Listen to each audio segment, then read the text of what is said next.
Perched on a rugged volcanic rock along the breathtaking coastline between Carmel and Big Sur, California, the Point Sur Lightstation stands as a sentinel over the Pacific Ocean. Since its construction in 1889, this iconic lighthouse has guided countless ships through treacherous waters. Yet, despite its powerful beam, the coastline has witnessed numerous shipwrecks, leaving behind a legacy of lost souls whose restless spirits are said to haunt the area. I arrived at Point Sur Lightstation on a foggy evening, the thick mist lending an eerie atmosphere to the already dramatic landscape. The lighthouse, with its commanding presence, seemed almost otherworldly as the sun dipped below the horizon. I had joined a group for one of the famous nightly ghost tours, eager to explore the haunted history of this storied location. As our guide, a seasoned historian named Mr. Alcott, began the tour, he spoke of the many ships that had met their untimely end along this stretch of coast. The stories of sailors and passengers lost to the unforgiving waves painted a grim picture of the lighthouse's past. Among the countless spirits said to roam the area, one in particular stood out, the ghost of a tall man dressed in 19th century dark blue clothing.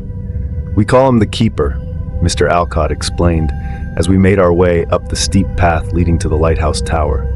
He's been seen by numerous visitors, always in the same attire, always near the lighthouse.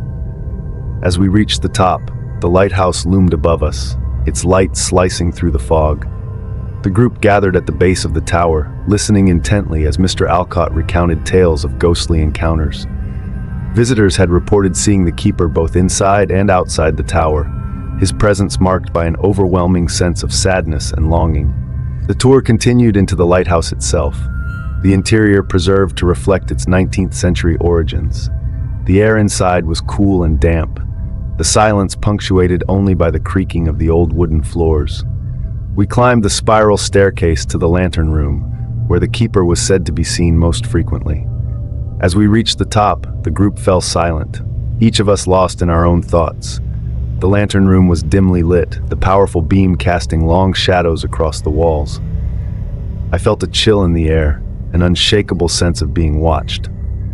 Then out of the corner of my eye I saw him, a tall figure standing by the window, dressed in dark blue clothing.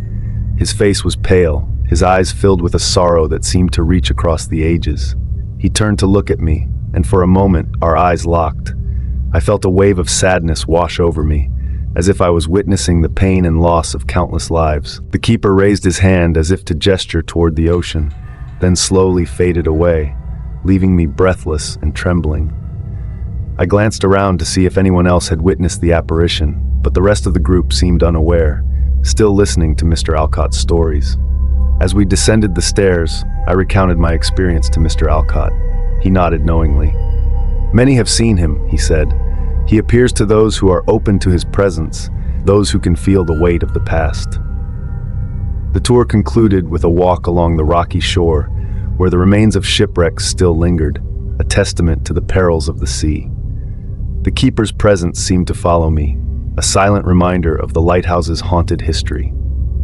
As I left Point Sur Lightstation, I couldn't shake the feeling of sadness that had settled over me. The lighthouse, with its powerful light and tragic past, stood as a beacon not only for ships but for the spirits of those lost to the waves. The Keeper remained a part of the lighthouse's legacy, his ghostly figure a testament to the lives that had passed through this rugged, beautiful, and haunted stretch of coastline.